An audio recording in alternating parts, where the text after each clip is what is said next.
Hello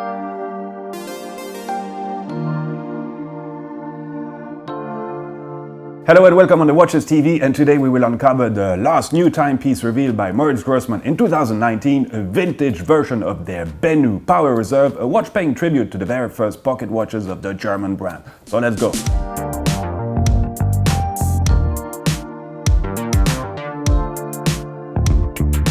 After Dubai, Tokyo, Hong Kong, for Europe we decided to do it in London.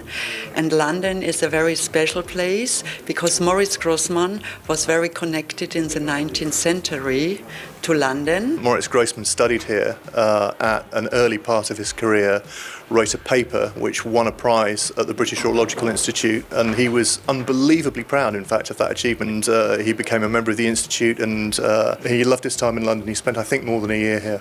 So for us it's important to be in London, and then with our Power Reserve vintage we decided to put the first time on a regular collection piece the old logo of the pocket watches, and we made the design of the dial with the fine Roman numbers like in a pocket watch and the very, very slim and fine hands. The thickness of the hands is 0.1.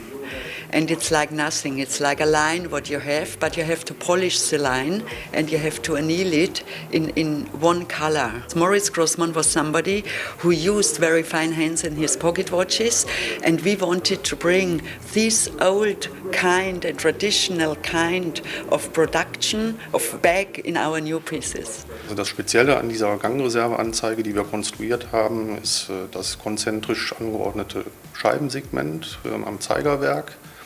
Und da waren zwei große Herausforderungen, dass wir einmal unterschiedliche Drehgeschwindigkeiten am Sperrrad und am Federhaus hatten. Diese Unterschiede, die mussten ausgeglichen werden.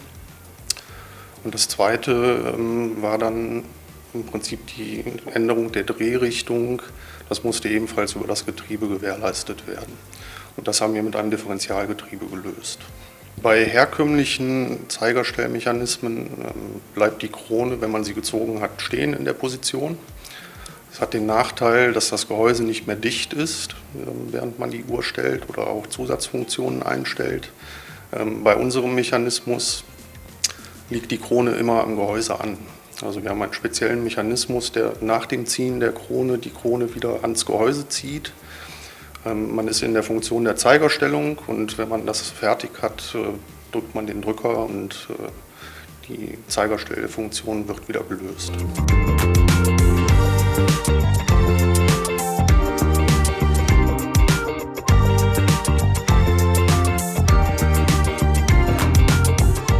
The Power Reserve Vintage will be a regular part of the range, so that'll be available.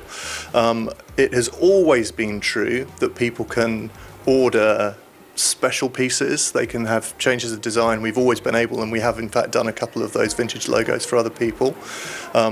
It would be my ideal that we would introduce more people, because I think it's such a classic look, and clearly collectors love it. It's almost like all of the people that I speak to who love our pieces and buy our pieces buy them for subtly different reasons. It's the thing that maybe binds them all is they love the way that we've taken historical ideas and presented them in a pretty authentically 21st century manner. So there's all sorts of history in our watches, but there's all sorts of modern spin as well. So that, I would say, also people who want to go under the radar, because, you know, frankly, we are still a little known brand. I wish we were better known. It would make my job a lot easier. But people who love being under the radar go, this is a brand that I can work with. Well, hope you enjoyed this. Thanks for watching, and a big Viva Watchmaking to you. Schönstes deutsches Handwerk. Schönstes deutsches Handwerk. Schönstes deutsches Handwerk. Schönstes deutsches Handwerk.